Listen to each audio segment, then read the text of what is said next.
Hello, everybody, and welcome once again to Apostolic Children's Ministry Podcast. And we have an exciting one for you today. I think this is the first video podcast we've ever done, and it is in a very different venue. Normally, we have people crowded around a microphone. But this time, we have my good friend Gabe Baker, all the way from the frozen north. Not really; it's the most beautiful area of the country, from Washington, and he is an incredible children's minister and has become a good friend of ours over the last couple of years. We're honored to have met him. And Brother Gabe, we are excited that you have decided to join us. Thank you. Yes, thank you. I'm happy to be here. Now, we're trying this format of podcast for the first time. So if there's bugs or hiccups or whatever, we'll hopefully fix them in upcoming ones. So sorry, Brother Gabe, but you're the guinea pig. I get to be the guinea pig. Hey, that's all right. That's right. And I have this beautiful background behind me. I mean, what a beautiful sight. Yes, I love it. Where are you at? I'm in my office / job trailer / store, whatever needs stored place. So, yeah. Nice. Yeah. It's all the Sunday school stuff and everything else. So I love it. Anyway, so, man, we're excited that you're on, but I'm going to pretend that I don't know anything about you. And there's some questions that I sincerely have, and there's some that I've already asked you in the past. But, Brother Gabe, how long have you been involved in children's ministry? I know you're involved in many areas of the church, but in this one specific area, how long have you been? Involved in children's ministry, let's see, I think it's been, I'm trying to remember, my daughter, 17, so 12 years, around 12 years, I think. Awesome. I retired for, I don't know, about a year, several years ago, and then got called out of retirement. So, you're doing a good job when the pastor doesn't let you retire. So yeah. I don't think the pastor's going to call you back if you're not pulling your weight. No, that's exciting. So what got you involved in the first place? So we used to have what I call traditional Sunday school, but I know this isn't always traditional, but we had multiple classrooms, different age groups, and it wasn't really organized per se. I don't think it was terrible or anything, but it was just, separate classrooms and teachers doing their own thing or whatever. And then my Pastor Shannon Burgess, he wasn't the pastor yet at the time he was assisting. He decided to take Sunday school in a different direction. And so we changed to more of a one-room style for the most part. There was some ages in there. I can't remember. I think it was 4 through 11 or something. We now have 5 through 11, but I think it might have been 4 at the time. And we used a curriculum called Kids Power Hour by the Pentecostal Publishing, and so that's how we started. And we started with there's a boat one. I can't remember what it's called. Something about treasure. So we started with that, and they have some scenery ideas in there and stuff. And so I say we, it was mostly him, started with that idea and kind of did the whole room, big decorations and bubble machine and everything. So it was, looking back at it now, it's not nearly what we do now for, scenes and stuff, but it was really cool. It was over the top from what anything we had ever done.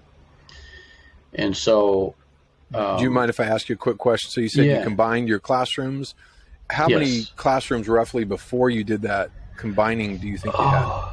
Yeah. I'm going to have to take a guess because I wasn't involved. But I'm thinking it was, I think 3. Okay. Maybe 2 or 3, I think. Got it. So we didn't. We had really the same big thing. We had the same thing with split classes, and we did what you did. We combined into a single one.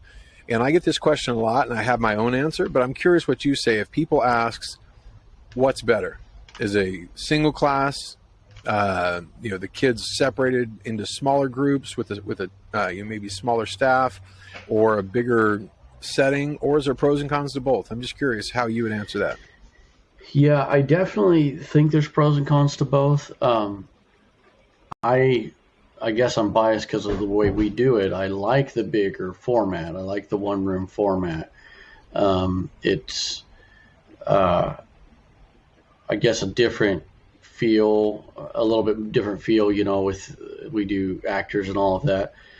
But I think there's advantages to the smaller venue where you can more hands-on, and more a little bit more intimate relationship-wise. And so I think there's advantage. In fact, we have experimented a little bit with this quote small group time in ours where we'll, maybe it's snack or something, but we'll split into 4 or 5 groups and have staff assigned to those groups. We're all kind of in the same room still, but to try to get that setting. So I think there's pros and cons to both, but I like doing the bigger format. And I guess the bigger pro to that is just the overall atmosphere of this big group combined. And when it comes time for worship, I think that part of it is easier. Altar call is easier with a bigger group. Yeah, I think that's the biggest thing that we found is that it's, like you said, the altar calls are much easier to have when you have the bigger group. It's easier because it's almost like a more church style, the setting that they're more familiar with. However, the biggest drawback that we've had, and the ones that our teachers miss the most, is you don't get to know the kids as personally as you would in that small group. And so I would probably express it very similar to what you did. I prefer the bigger group, but I wish we could combine aspects of it into what we have now. So I love that you guys have experimented with that. I'd like to ask you more questions about that later on. Yeah. So I it's something we haven't done a whole bunch of, but yeah, definitely. I think there's some room for improvement there. But what you said earlier about wearing different hats, I do, a lot in our church, as so many Sunday school people probably do. But that's how back when Pastor Burgess kind of changed our Sunday school format, it was just another hat, and so I just kind of was getting involved, helping, like, hey, squirt some water over here, whatever. And so I kind of got involved, and then his whole idea was to get it off the ground and turn it over. And so that's basically what happened, is he kind of got it off the ground, got it going, and we went through that particular curriculum. I think they're based on 13 weeks, which is a quarter. So we went through that, and then we went on to another one from Kids Power Hour. It's with hot air balloons or something. And that's when I took over, is in that portion. And then we actually did that, and I think we used the hot air balloon decor, and then we kind of extended the curriculum, started creating our own. And then we went back and did one more Kids Power Hour, which was search and rescue. And then after that, then we started creating our own. That's another question we get a lot, is curriculum. Do we use our own? Do we write our own? Do we use somebody? Yeah, and it sounds like, once again, we fall into the same category of we've tried everything, and there's never been one thing that we thought, man, this is the perfect fit for us. So we've never found that. And so we've done what you've done, where we develop our own, and eventually hope to turn that into something that other people can use. And that's what you're doing as well with your series, right? You're turning that into a product that you can pass on. Yes, exactly. Yeah, and I know you and I have talked a little bit about some of that. I love your idea of being able to plug in different elements of curriculum. Ours, basically, we're in the middle of one right now. Tomorrow is week 10. And it's a 16-week curriculum, so we're about halfway through. And so I'm tweaking it as we go. So I'll probably just wait until we're done. I kind of want to do it before then, but since I'm tweaking it as we go, it just seems easier. So probably once we're done with that, then I'm going to try to make that available. It's called Survival Quest, and it's kind of loosely based on a Robin Hood theme. And so that's our theme. And then there's lessons and that have some continuity throughout, that go along with that. I will say, though, I want to back up and say that, I guess just a plug for them or whatever, but I do think if somebody's starting out and they don't have available apostolic curriculum, if you don't have yours out yet and I don't have mine out yet or whatever, sure, I do think Kids Power Hour is great. And it's the thing with Kids Power Hour is it's pretty specific. It even has lines. My scripts don't have lines usually as far as what to say, dialogue. They do, but you can still tweak it. I mean, even our own scripts we tweak. So, Yeah, that's a great point. Just because you use a curriculum doesn't mean you have to live and die by it. Mm-hmm. Make it fit you, fit your group, fit your kids. I love what you said about you tweak your own stuff. That's exactly what happens all the time. We've never done the same skit twice. Yeah. It seems to always develop and become hopefully better. But yeah, that's great. So you got to find a foundation, at least find something to start with. Yeah, and, it gives you a guide and at least somewhere to jump off of, I think. Yep. There's some great stuff in there, and we kind of, like we used to say that we, took VBS, put it on steroids or something, but so we kind of did that with Kids Power Hour. From what I remember, like with the decor, I think it was designed for a more traditional classroom. So when we had a bigger space, basically it was our fellowship hall, we would set up every Saturday night, and we kind of did it over the top where you would walk in and feel like you're, where you're immersed into the scene. And so we kind of took that part over the top. And two things on that real quick. First of all, if you've never seen what they do with their decorations, I don't even know how to throw those in here, but where can they go? Is there like an email address that they could contact you or something? You could send them some pictures or videos or something just to kind of give them an idea of what you guys built there. Yeah. My email, we're working on a web page where a lot of stuff will be available, but it's not up yet. So my email is gabe@gabrielbaker.com. So GABE at GABRIEL Baker.com. Their stuff is phenomenal. The first time I went to their church, they had a space theme going on, and it was just so well done. There was like this walkway they built. There's space doors that actually open, the hinge doors that open up. They actually were motorized. It was phenomenal, and they do that for every theme. So you have inspired our church and a lot of other churches to really take the decorations to the next level. And I cannot wait until we have a space that is completely Sunday school, because we're gonna go nuts. That's one area we've been blessed over the last several years. We've been really blessed that we have a permanent area, where we can set up. We used to set up every Saturday night, take down every Sunday morning, and it was a pretty big job. But now you can have incredible Sunday school doing that. Many churches do the setup and take down, so that's not an excuse not to have great Sunday school just because you have to do that. But you talk about the relief when you finally have an area that's yours. And then you can focus that energy on other things, to make the elements better or whatever. And then you can definitely do some cooler things with like those doors that you mentioned with the space theme.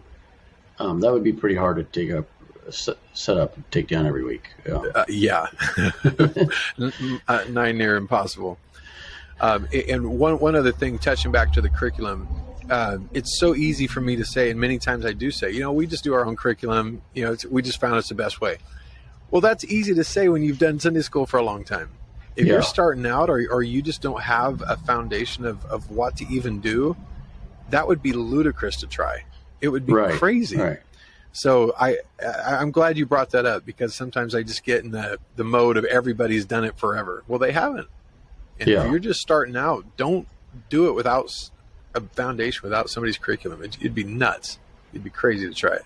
Yeah, I definitely agree. I think that, having something to, just a framework just to work off of, and it doesn't have to be, you can do different elements. How I view it, for the most part, and just, I guess maybe it's how my mind works, but I kind of look at it as segments or elements. And so, like, there might be, we don't really do these very often, but there might be a puppet show element. And so, or a praise element with live music, or with a track, prayer, the Bible story, skit, so all these elements that we plug in and we move them around, and or building blocks, if you will. And most of the time, the script will have most of those elements.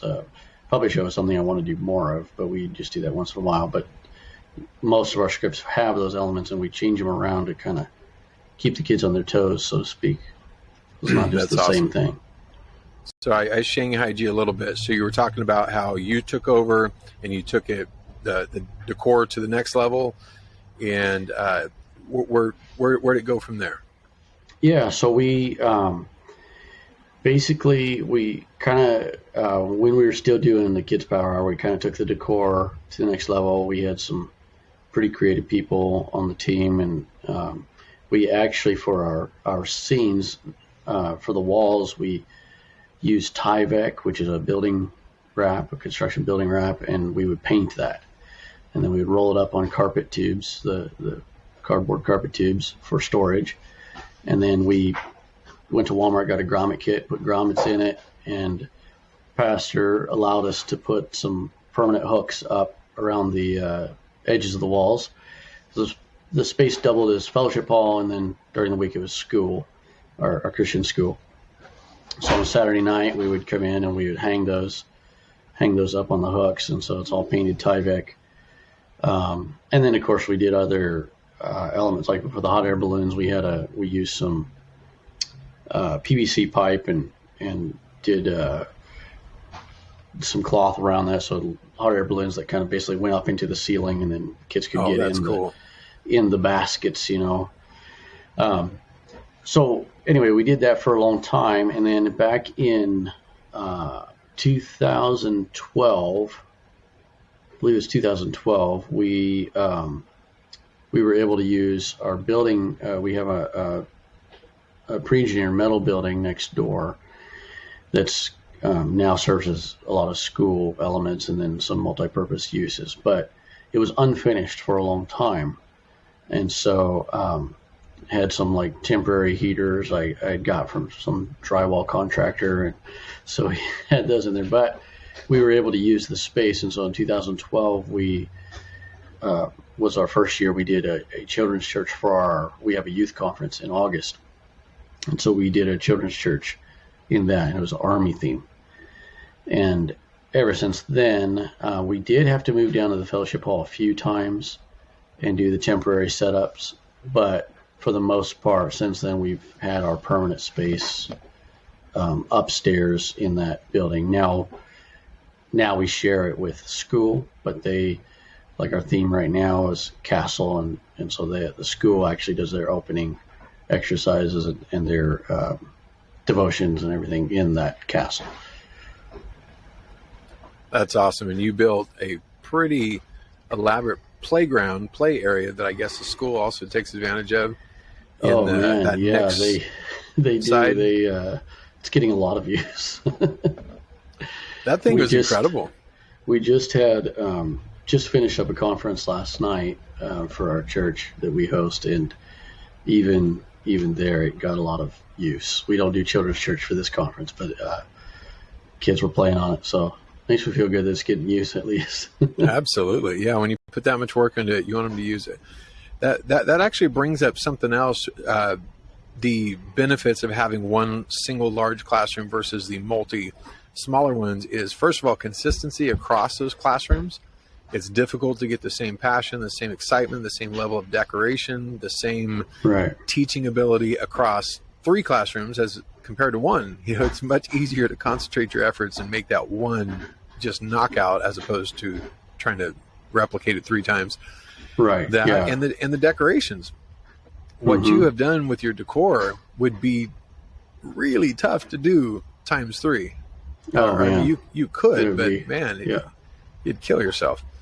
Yeah, So, it would be really difficult. And the thing is too, is you have, like what you said about the passion, is we all have dips, but when you have a team and it's in that one room, hopefully you can compensate, those dips. Where if you're on your own, or it's 2 of you or something, and you're having a dip in your passion level, then the classroom feels that. That is so good. I've never heard it expressed like that, but that is so true. That's really good. Yeah, I love that. So you've been teaching the same way, like in the same group setting over the last 12 years, or has it been an evolution? Did it drastically change over the years? Well, we don't believe in evolution, but but it has been a little bit. It has evolved some, but the general format is the same, yes. But we've, I like to think, improved various elements. We used to use, like the puppets, for example, we used to use more, and I do want to bring them back more, but we used to use them more. Now, I think that our strongest maybe focus is probably on the Bible story skits, and so we vary, I guess, from skits, like when you think of the word skit, kind of a short sketch with a couple people, to a lot more drama, like, where it's full on several actors and sword fights and those kind of things. And so I would say that we've right now, even, that's kind of our stronger focus, more than it used to be. The other thing that we've tried to do is interactivity. And so we have the kids get to be a part of the Bible story. So they're getting up out of their seats, and we're moving off into another room. We have a large space, so the space we have is roughly 50 by 50 or 40 by 40. With, if you take out, the interior areas, but and so we'll go to the forest. We'll go from the castle to the forest or something, and there's basically a scene change that happens, and that'll have to do with the Bible story or the theme. We have a continuous storyline with our theme, and so that's something that, I guess, as far as evolving, we've always been a little bit interactive, but we try to make it where, like, okay, you get to be a part of the story. I mean, sometimes we'll select a few kids, 5 kids, we'll bring them to the back, and they'll actually get costumes and everything. And well, so I saw what you did at the last conference, and I was able to attend, and it was so neat because you took them and broke them into 4 groups, and then you had them in 4 different areas. They were like training in target practice and calisthenics, and well, you could tell us more about it, but it was really cool because they got all of their energy burnout, and you were matching the service, so you probably had 2+ hours with kids to burn, that's a long time to keep their attention, unless you somehow managed to break it up, and you did a great job of that. So what were your 4 areas there again? So we had, I think with that one we did, so it was our quote training, time for a mission or something. And so we had target practice, where we have a bunch of those little plastic balls, and we had a target, so they'd line up and get a chance to throw at the target, usually rotate through a couple times. Then we had navigation, which was the playground. And so the playground is just, we built that. It's going to stay up until December. And it's got a climbing, I guess, wall with some handholds and stuff, and then a big slide that we made.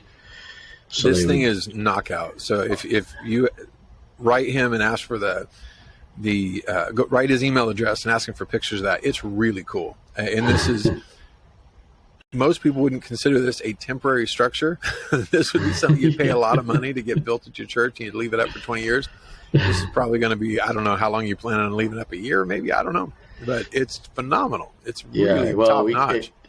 Probably I think it's going to come down in December, but, and then we'll probably use some of the same material and build another one, maybe different iteration.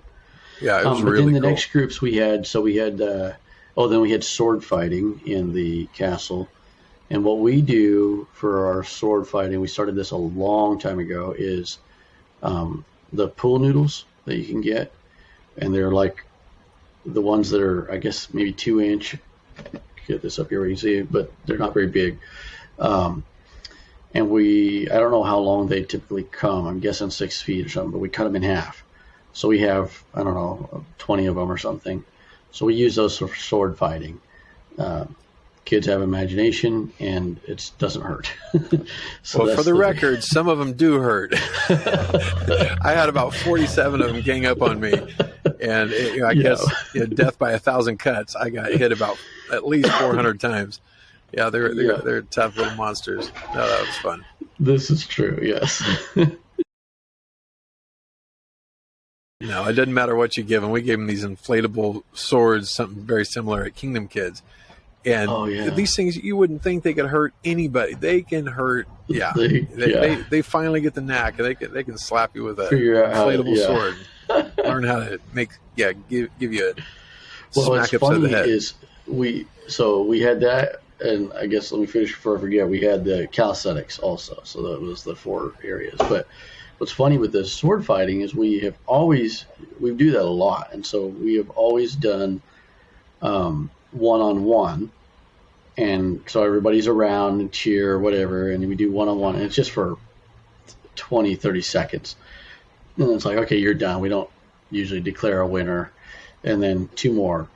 Well, for some reason, probably because I wasn't clear, I came in there just to check. I was roving, and I came in to check on it, and it was a madhouse. It was a free-for-all. 20 kids all with sword fighting, so it's like, okay, well, they're having fun. And then me curled up in a fetal position in the middle, probably. Yeah, it was fun. Yeah, the kids love you when they're just beating on you with pool noodles. Yeah, that's a great sign. Great sign. No, it was super, super great how you broke that time up. If you had to pick a favorite part of children's ministry, I know that's something weird to throw at you. What is your sweet spot? What do you love doing with children's ministry yourself, for you? Oh man, that is tough. I think. Okay, I guess I'm gonna have to give you 2. I think that the decor. I think that having that immersive feeling, and sometimes we do better than others, but my idea is whenever I'm designing it, so it's upstairs, whenever I'm designing it, I come up the stairs and I get on my knees so I can be a kid height, and I look and I try to imagine, I'm a kid at heart, and so I try to imagine what's the overall feeling, what's the first impression, and then how can I build on that so it gets better and better as they go. And so that to me is so much fun because it's so cool. I have some video clips of I think it was a pirate ship we did or something. And when kids are coming up and they're coming in, they're just like, looking around, and their mouths are open, and they're looking up and all around, and that to me is super cool. And so I think decor is one of the big things. And then almost the same idea behind it is the Bible story dramas or skits with full costumes and a lot of action and activity. I think that that'd probably be the 2 big areas. Yeah, so you definitely have a unique way of doing Sunday school with the dramas that you're talking about. It's not necessarily a teacher standing at the front of the room teaching a lesson. It's kind of an improvised drama from beginning to end with different, like you say, elements thrown in. Yeah. And it's a really cool way of doing it. And it's one of those things that if you went in and tried that from scratch, like your first Sunday, if that's what you just tried to jump into, it would probably be a disaster. But your team has, they're there. They have the ability to work together and come together with very minimal practice and throw together something that's really neat. Yeah. And it would be, like you said, a disaster probably to just try to jump in and do that. We have, like I said, with our script, we don't do, once in a while we do, but we don't really, I don't write dialogue lines. We have a general idea. And then there's bullet points. Basically go through, the Bible story, and it's bullets. And then we do practice, but we basically go off of that. And we do have like our lesson element, and that would probably be the closest to what, like you just talked about, like a teacher up front talking. But that is usually 3 minutes. So all of our segments are really tight, so 2 or 3 minutes, most of them, except for the Bible story and then sometimes the theme skit, because the theme skit is usually, when I say theme skit, I'm talking about our storyline for our theme of what we're doing in Sunday school. That's often the interactive part. The Bible story is 2, but that's often the interactive part, so that might be longer, 5 or 6 minutes. Bible story on average is 10 minutes, and that fluctuates, obviously, depending on what it is. We have a saying in Sunday school that 2 minutes is an eternity, and so, and that's to remind people that if they're doing a segment that is 2 minutes long and they think they have it, is to double check. Do you really? Do you have 2 full minutes that you can fill up with that, keep it interesting? So that's kind of where that comes from. But yeah, as far as the talking head or talking in front, we try to keep it moving. That's cool. How many kids roughly do you teach on average? So it used to be more, and then we had COVID, and we just started our bus back up about a month ago. So I think we're averaging around 50 something right now. But I anticipate that it would go up pretty quickly now that we're running the bus again. Sure. And how many staff to accommodate that 50 kids roughly? I'm just curious, is there a number that you shoot for, a ratio 10. that you try to keep at? 10 is the number. If we get, if we start running, 80 kids or something, we probably would add some to that, primarily for crowd control, but right now our target is 10. And so we have, with our staff, we have about, on the list, we have about 35. But as far as on any given Sunday, it's 10. Got it. And how do you do that rotation? How is that set up? So it's a little convoluted because we have various levels of skill and experience. But part of it is determined by the characters in the theme. So the continuous storyline, like the main character, he actually is in all 16 weeks. So he's in there. The main nemesis, he's in there almost all the weeks. He's off for like 4 out of the 16 or something. And so that's one driver, probably the top driver as far as who's in. And then from there, I rotate to try to give those people opportunity to be in during that 16-week period, to be in at least 3 times. And then there's some elements that are skills that they have to have, like just for example, we have the tech person that runs we do soundtracks pretty heavily. So all of our soundtracks, and then we have screen prompts. So they'll run that. And then we have somebody that's manning the wardrobe. And so they're placing costumes in lockers and handing out costumes. And then, so those are two kind of technical skills that there's only a few people that have those. And then from there, the next thing would be like, especially if we're doing live music, then we need instrument players that can play specifically, the piano, bass, drums, guitar. And then somebody that can, typically a soprano, but somebody that can hold the tune by themselves in a mic. And then from there,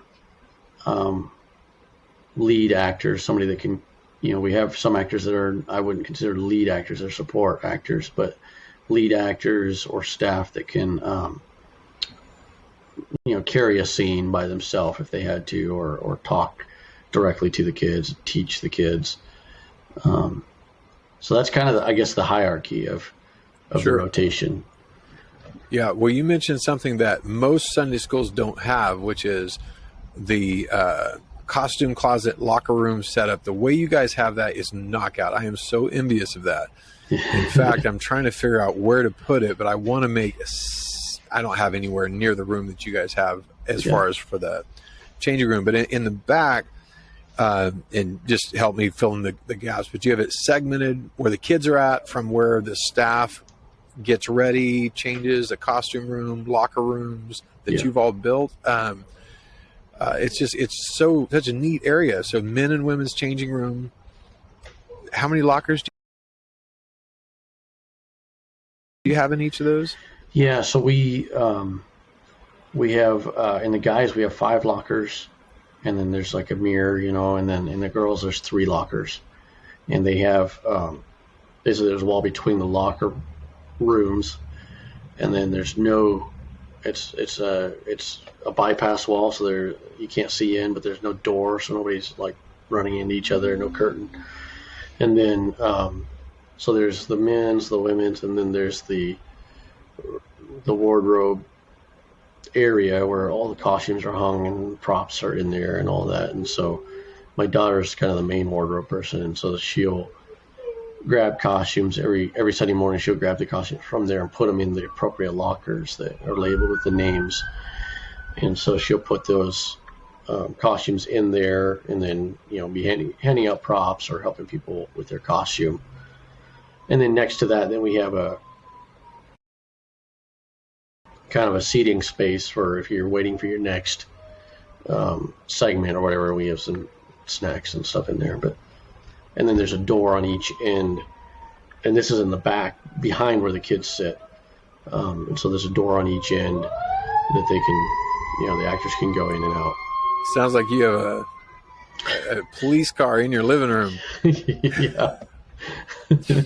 That it's a really cool setup. So if you want to see pictures of all this, email Gabe at GabrielBaker.com and he'll send you pictures, but it's really cool.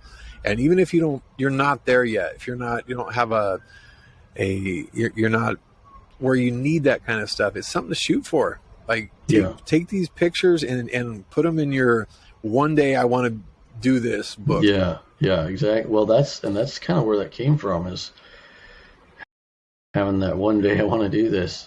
We used to like before we had the permanent space, or when we had to, like when we're transitioning and we're building, then often we'll be doing Sunday school downstairs in the building, which is the school. And so there we're doing temporary setup, and so we'll have like just the plastic dresser things you get at Walmart with the wheels on them. Right. And we'll have costumes in there, and then we have we got a hanging thing that rolls around. And so it's not nearly as cool, but we still have a costume area. We'll throw some wigs in a bin or whatever, and we have all that stuff that's still ready to go, and then it can be rolled away, packed up, get out of the way for during the week. That's awesome. I love it. What is a typical Sunday morning, or maybe you want to throw Saturday in there as well, what does a typical weekend look like for you as far as like when you show up? Just give me a typical Sunday morning. Yeah. So often, like we just had a conference, so tonight I'll be going upstairs and just kind of prepping a few things, making sure everything's ready, hanging the scripts and all of that. And I usually do that on my own, or one of my kids will help me. And it's minor setup.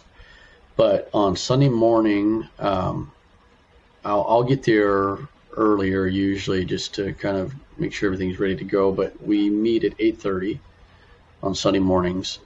And then now that we started our bus is leaving about that time also. But we start at 8:30 and we do a practice, and so they'll have gotten the script a week ahead of time usually, if I'm doing my job, a week ahead of time. And so we have done before, we'll do script run through where everybody's just sitting and I'm kind of running through and make sure everybody understands what's going on. But what I'm pushing for now, which is better in my opinion, is the idea is you've read the script, you know it. And so now we're practicing, we're just jumping right into practice. And so our Sunday school typically runs an hour or a little more. So we only have a half an hour for practice because there's some other practices with singing in groups and things that happen at 9 and then 9:30. So basically we have 8:30 to 9. And so during that time we're practicing. We're running through the script pretty much chronologically, but we'll skip over things that don't necessarily need practice.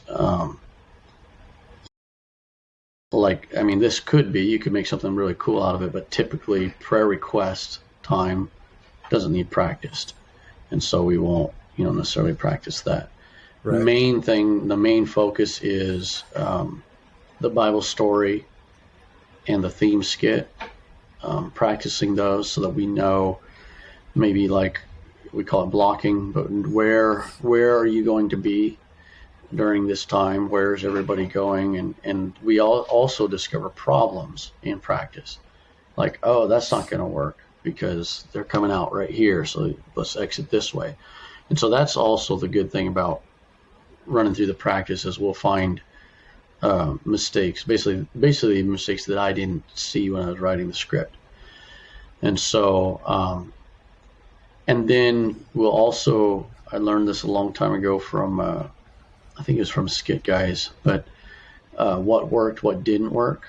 And so like I said, we don't write lines of dialogue, but we'll practice the lines of dialogue. And often we'll, if there's something funny said and the whole room is laughing, the actors, and then we're like, okay, yeah, keep that.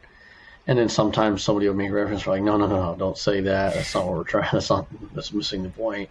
Whatever. So it kind of gives us a quick what worked, what didn't work. And it's not super verbatim or anything, but it is, gives us the idea, of what we're going to do. So we go through that, and then at 9 o'clock or 8:58 technically, my alarm goes off, and a few people that don't have practice might stay behind and roll up. We have ping pong and foosball and stuff for the school on one side, so we might roll those out of the way so we can get ready for our the theme skit typically happens out there. So we'll get that stuff out of the way, and then any kind of last minute setup people will help me with. But basically, then we have our other practices. We start service at 10. We have prayer at 9:40. Do service. Bus comes to service. So the kids that are riding the bus, they come into the sanctuary and they're there for service. And then we go through, preliminaries, song service, and then there's a dismissal. So all the kids come out and we do a greeting on the sidewalk, and then we head up and we roll right into Sunday school, and that's about an hour. Very cool. Now, this is a question I get as well. And again, I already have my answer, but I'm curious where you would go with this. So some people ask, we pick up bus kids. Sometimes they're not well behaved. We don't think that we want to integrate them directly into our main class. So we're going to have a separate class for them. I'm just curious, how would you respond to that? So I guess, everybody's situation is unique, and so Yeah. I'm not saying that this would be bad on somebody if they did this differently, but I would be for our situation definitely against that. We integrate them right in, and there is a difference, obviously, and where I kind of draw that line, or I don't know, that's not even the best phrase, but where I step in and do something about it is if I see those kids gaining influence over our kids. And so sometimes the bigger problem that I have, just being transparent, the biggest problem we have in Sunday school in that regard is they wouldn't understand it as this, but elitism almost, where our kids might feel like, oh, those are the bus kids. And so I'm like, no, these, bring them in, feel like they're part of what we are. So that's the biggest issue. But if I see where, and I have had this, but where the kids that are on the bus come, I kind of dislike the term bus kids, but if the bus kids come, they are gaining influence and affecting our church attending kids, then it's time to step in and at least separate some seating or something with those particular kids that are being influenced. Yeah, we definitely integrate both into the same classroom, and I, like you said, every situation is different. There's your situation better than we do. Yeah. I like what you said about that. I don't want the church kids ever to feel that I'm better than them, that I'm different than them, in the sense of, to me, they're just kids. They're just kids. I don't care how they got there. And behavioral issues occur from all of them. It's not just the ones that arrive on our vans or buses. And we deal with the problem as it occurs across the board. If someone's out of hand, I don't care how you got there. We're going to deal with it. Yeah, exactly. We've done that from the beginning. And honestly, I never thought that there would be another scenario where you would ever separate them. I really didn't. It just never even occurred to me. And yes, it is a challenge sometimes. And sometimes we have to tell people, I'm sorry, you can't come back for a while. Because you're we have done that. We have done that, a suspension. We have done that. We've also kicked church kids out, made them leave. Told their parents, I'm sorry, they're not coming back until you can deal with their behavior. We're not dealing with, we just don't have the capacity. So yeah, exactly. Yeah. So I love to get the different perspectives, because you do Sunday school. We do a lot of things similar, but we do enough different that I get to learn every time I'm there, and it's great to pull ideas and see the way you guys do stuff. I love it. I love that Apostolic Sunday schools are not cookie cutter. Right. Yeah. They shouldn't be. No, they shouldn't. It's great. Yeah. I just a couple weeks ago, I had the lesson segment. So I took one of your object lessons from ApostolicSundaySchool.com, and that's something that you guys seem to be at least really strong on, or a strong focus on. I want to integrate more of that on our side, because I think that's really cool. They loved it. It was something with the egg and the water floating, and they loved it. So, got it. Yeah. That's neat. Well, you write the scripts, and you say you try to write them a week before so they can be familiar with them by the time they get there Sunday morning. How long does it take you to write that? Because that is a huge undertaking. Yeah, it takes a long time. Now, with this particular one that we're in, I wrote the 16-week script in 2016, but we've changed some of how we do things. For example, we try to do Plan of Salvation, and we do have various versions of that. Well, to be clear, not different plans of salvation. We try out a few different plans. Yeah, yeah. I'm joking. We found one that worked. We present it in different ways, but we try to do that every single week. And so back in 2016, for whatever reason, it wasn't a weekly thing; it was sporadic. But we didn't do it every single week. So that's where I'm tweaking it right now. But that whole 16 weeks was written back then. So now it's just more like I'm tweaking it, and then I have to do the casting, which I've casted the whole 16 weeks, but I got to add it into the script. It just makes it easier for them to see on the script. But going back to your question, if I am writing a weekly script, I would say probably, if it's from scratch, 1 to 2 hours, probably 2 hours, really. So how I'm approaching it now is a little different than before. Several years ago, I used to kind of just every week, and I try to get it ahead of time as much as I could. Maybe even if I was doing great, I was 3 weeks ahead. But now I'm thinking more in a block of 16 weeks, or maybe 13 or something, but I'm thinking of a block. So I've done it a couple ways. This particular script we're on right now, when I wrote it back in 2016, to be honest, the story was the driver, the theme story. And so we had this whole story, and we split it into 16 chapters essentially. And then we put our Bible stories and lessons in. Sounds kind of backwards, and I think it is. It's fine. It works great. But now what I've done is I'm approaching it more on what's the concept that we want to teach. And so since we're doing 16 weeks, and the idea behind the 16 weeks is we're kind of doing 3 themes a year. Since we're doing 16 weeks, I'll usually try to do like 3. Let's just, for example, baptism maybe. 3 weeks on it, and then like a review, and then 3 weeks in a review, 3 weeks in a review, and that's how my segments of 4, would go. And then that last segment might be kind of reviewing stuff in a different way.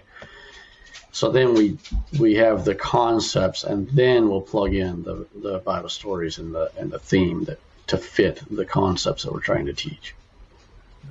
I love it. That is so exciting. And do you tend to try to have an altar call every Sunday? Is that something that you do every Sunday, or is it just kind of as it happens? How do you guys do that? Yes, we have.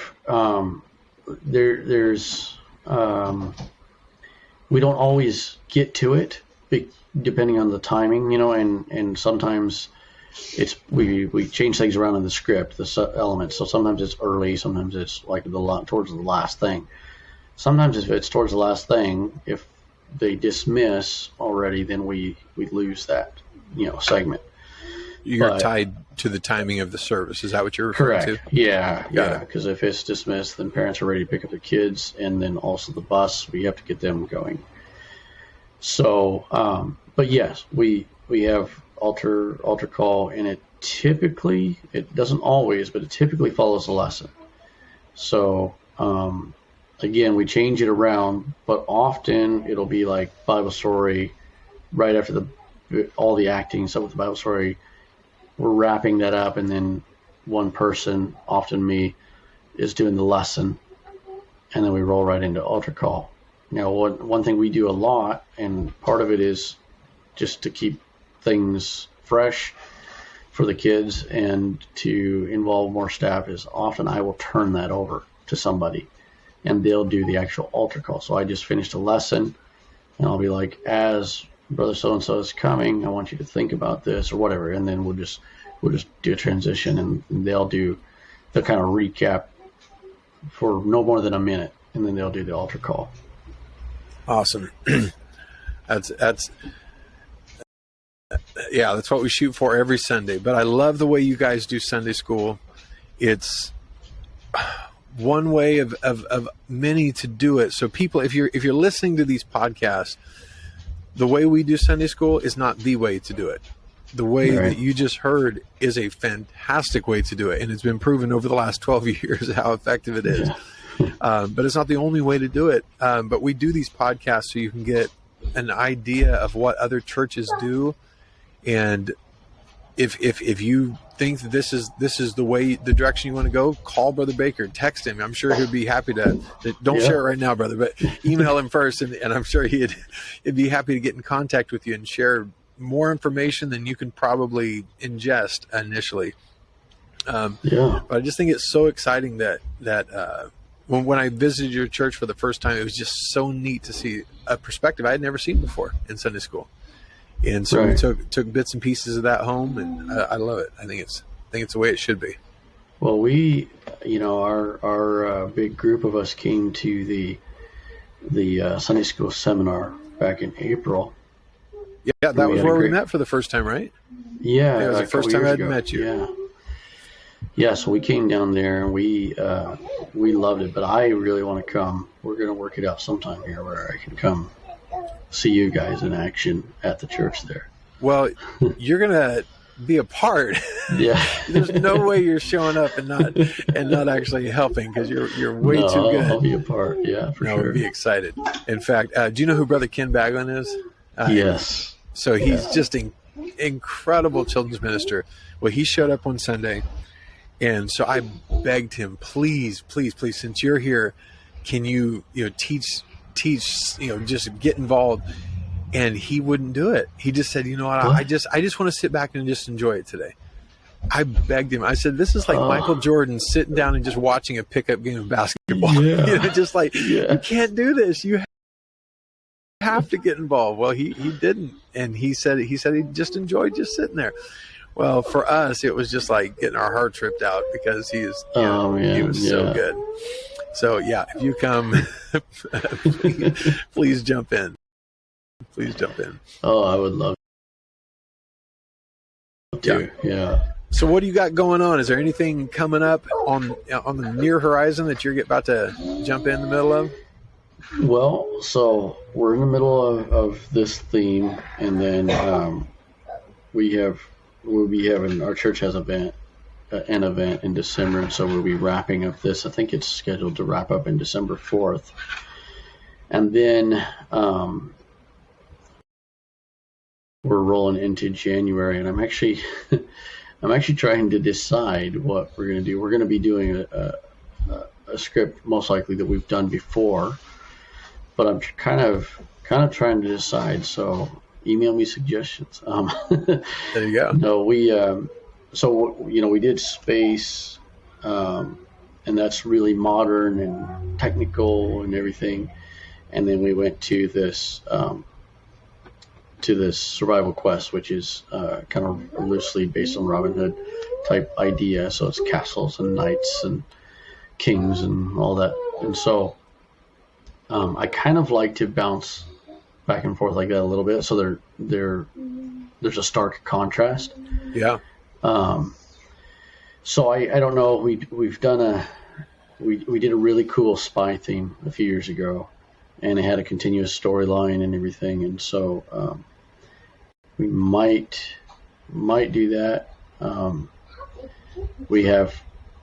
I have a younger son. He's 5, and he just got into Sunday school a few months ago. And so today, actually, we were talking about pirates. And so I told him, we've had pirates in Sunday school. And he was like, what? So I might have to do that too. I don't know. There you go. You're ready to build a boat. Yeah. That's exciting. That's fun. Well, our next thing on our horizon is we have a big harvest fest at the end of October. So we got about, oh my goodness, 9 days to finish up. And it's our big event for the community. So all of our attention and focus is pushed toward that. It's a big deal. Petting zoo, pony rides, 28 game booths, food booths. Anyway, it's a big deal. So and you said you had a huge attendance last year. we've been doing it this is our 20th year, so we've been Okay. doing it a long time. But we have average between 2,800 and 3,000 people show up from the community. Oh, that's so cool. So it's a fun, big event. But man, it takes a lot of effort. My mom was actually, she's the head recruiter to get people volunteering to fill all the positions. She said right now she needed, I think it was 220 plus people to help. My. So Wow. she has them all. They all volunteered, that's or awesome. she volunteered them. She's Or she very volunteered good. them. Yeah, She's very good at getting your cooperation. So Yeah, that's good, man. that's coming up. So you very guys have shortly. been probably really busy on that. Yeah, Yes. that's kind of my focus for the month of October. And normally it's just kind of call the people up, just making sure you're still good. Well, this year, I'm telling you, everything fell apart. Our pony ride canceled on us. Our petting zoo canceled on us. We rent 100 hay bales. They canceled, or they doubled our price on us, so we had to find somebody else. It's just like all of our existing contractors just, oh my goodness. I'm still blaming it on COVID, supply and demand, all this. It's just, Yeah. Oh yeah, So- I think it is. Like we like I said, we just finished up a conference here and experienced some of those same things on not as big of a scale, but It's so frustrating. We normally have a helicopter candy rain on like Father's Day, and so we'll call that same company. They're out of business now. They don't even do it. They're not around. So it's just really frustrating. It's like all the people that we rely on to do these big events, they're not around anymore. So we got to find new blood. Yeah. And I'm sure it's twice the price now. I'm sure. It's frustrating. Anyway. Yeah. Well, yeah, and that's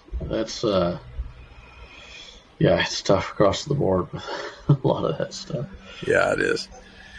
It is. Well, hey, it's right at an hour, and we are so grateful that you took the time to share your insight, your years of experience with Sunday school and the way you guys do it with us. Thank you so much for joining us, and I'm sure this won't be the last time having you on here.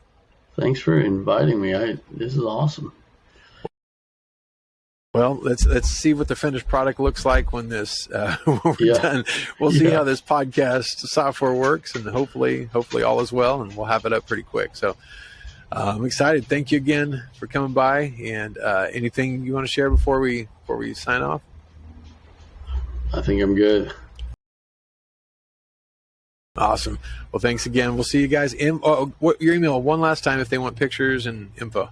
Oh yeah, it's Gabe@GabrielBaker.com. Awesome. Thank you so much. And guys, if you have anybody that you or any questions that you have that you want us to address, just send those to info@ApostolicSundaySchool.com, and we will try to address those. Until then, God bless, and we will see you later. We'll see you, brother. Thanks for joining us. All right. Thank you. All right. Bye-bye.